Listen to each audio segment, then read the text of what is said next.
All right, today is March 29th and I am in Dimple Dell Regional Park.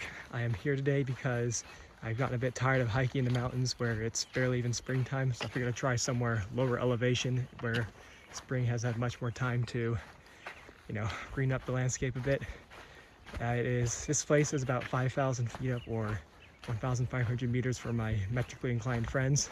So spring has definitely had a much more time to work its magic here. So let's see what we find.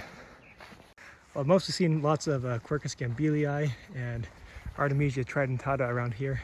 Corkscrambila is the only native oak. Oh, there you go. That plant with the green leaves right there is definitely got to be a Prunus virginiana or chokecherry, which I showed in some of my other videos. But down here, as you can see, it's already starting to leaf out quite a lot. So that's a pretty positive sign. But anyways, the Gambel Oak, as it's commonly called, tends to grow like this, and some, very sort of scrubby, almost like a shrub, but not quite. Although sometimes it does grow tall like a tree. I've seen a few of them in some other parks around here. But yeah, unfortunately, it's going to be about a month until it starts to leaf out or send out its inflorescence. So until then, you can just appreciate them for how they look in the winter. All right, this shrub right here is Purshia tridentata, also known as Antelope Bitterbrush, and it's a member of the family Rosaceae, subfamily Dryodoideae, which has just 3 other genera in it, aside from Persia, one of which is Skunkbush, which you can see right there. But anyways, this subfamily generally has achenes as fruit instead of berries or some of the aggregate fruit like you see in like the other two. And anyways, it is except these leaves with free teeth on them, they are deciduous and they're just starting to leaf out here, and you can see the free teeth, which is the origin of the name tridentata. Is like the second most common shrub you'll see in this area, just after Artemisia tridentata, which despite this common second half of the name is not very closely related at all. It's a member of the family Astragalus, while this one is, as I said, Rosaceae. Anyways, fairly cool plant, but not that exciting since it's so common. All right, so a funny thing just happened. As I was filming that last take, some guy just walked right by me, found me even noticing him until I ended the video and looked over. So he must have had a bit of a funny show there, seeing some guy talk to plants. But that's always been my sort of fear about this, that some guy's gonna walk by and just see me and wonder, what the hell am I doing? But I guess it doesn't really matter that much. It's the second time it's actually happened in making these videos, so I think I'm getting a little less fearless to that event. So just so you know, it looks like this is Artemisia tridentata, also known as big sagebrush. It's definitely the most common shrub around here, and in the Intermountain West in general. It's got this nice bluish color to its leaves, and as you can see, they got 3 teeth, tridentata, on each of the leaves. So yeah, that's what it looks like. It's a cool plant and it's hardy, but it's so common I don't even notice it. It's not that special if you see it. So there's some there, all around here, down there. And yeah, it's just so common, it's like not even really special at all when you see it. But I really like it. It's a native plant and it's a hardy one at that. All right, well, I wanted to find something else interesting. I was talked a little bit. So if you've been wondering why this video is perhaps better than some of the others, it's because I'm using my phone now.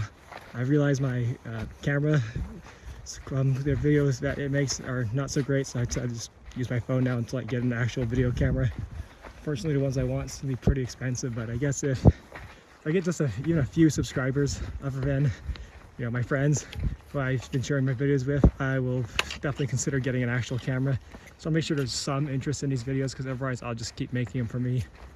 Yeah, until then though, hopefully this is sufficient. This one isn't so interesting yet because it hasn't leafed out, but this is Rhus trilobata or Rhus aromatica, also known as skunkweed, sumac, and a few other things. Don't really care. Member of the family Anacardiaceae, which shares with poison ivy, but this plant is perfectly safe like most of the other sumacs. Anyways, it is, again, not leafed out, but it seems to be doing some stuff, like being ready to leaf or bloom perhaps. Anyways, it's a nice plant. It's I think the smell is pretty pleasant. Definitely not like skunk at all, as one of the common names seems to imply. To me, it smells almost like a bit citrusy. Anyways, yeah, it's hopefully you can see this in full leaf in a month or so.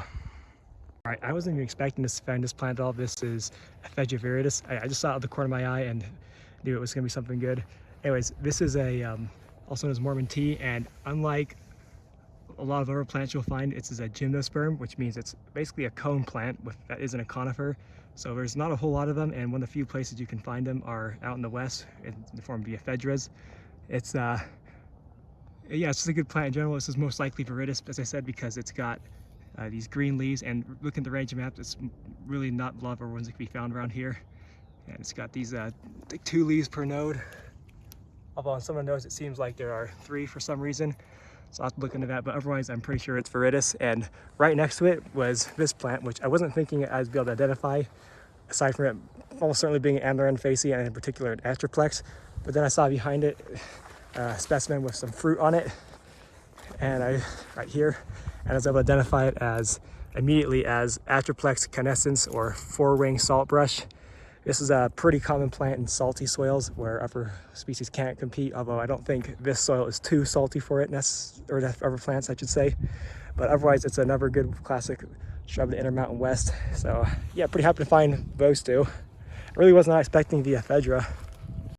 So as you can see, looking down at the fruit of this plant, it's got these 4 wings on them. Hence the name fourwing saltbush, and that's sort of a really indicative feature of it. It's also in general a common plant, so it's not like it could be much of anything else. I've been seeing a few of these plants too, which seem to be Artemisia tridentata, but that's what it would be, and this one has a definite difference in its leaves, like they're all shrunken. Maybe it has something to do with them being attacked by these aphids, which are everywhere. So it's little black spots on these, the adult ones, but then again, the adult ones have them too, and they're growing just fine. Forgot to mention this earlier, I think, but Artemisia tridentata is definitely evergreen, so it looks like that all year round, which is quite nice. All right, so now I've gone down to the riverbank here, and we can see these trees, which are most likely Populus angustifolia, although they could also be Populus fremontii. It's hard to know without seeing their leaves. If I find the ground that gives it away, I'll let you know. Anyways, it's a remember the cottonwood genus, so they're another pretty good tree. I'm hearing a lot of thunder and lightning, so I'm gonna head back now. But first I want to show this plant. This is an Astragalus species. I was definitely not expecting to see an Astragalus bloom. I'm really excited about that. Unfortunately, I can't identify it, not with this thunder here. It's gonna take too long, but I'll try and do it when I get back. It's got this pubescence, or sort of fuzz on it in more common parlance. And see, it's got a typical pea family flower.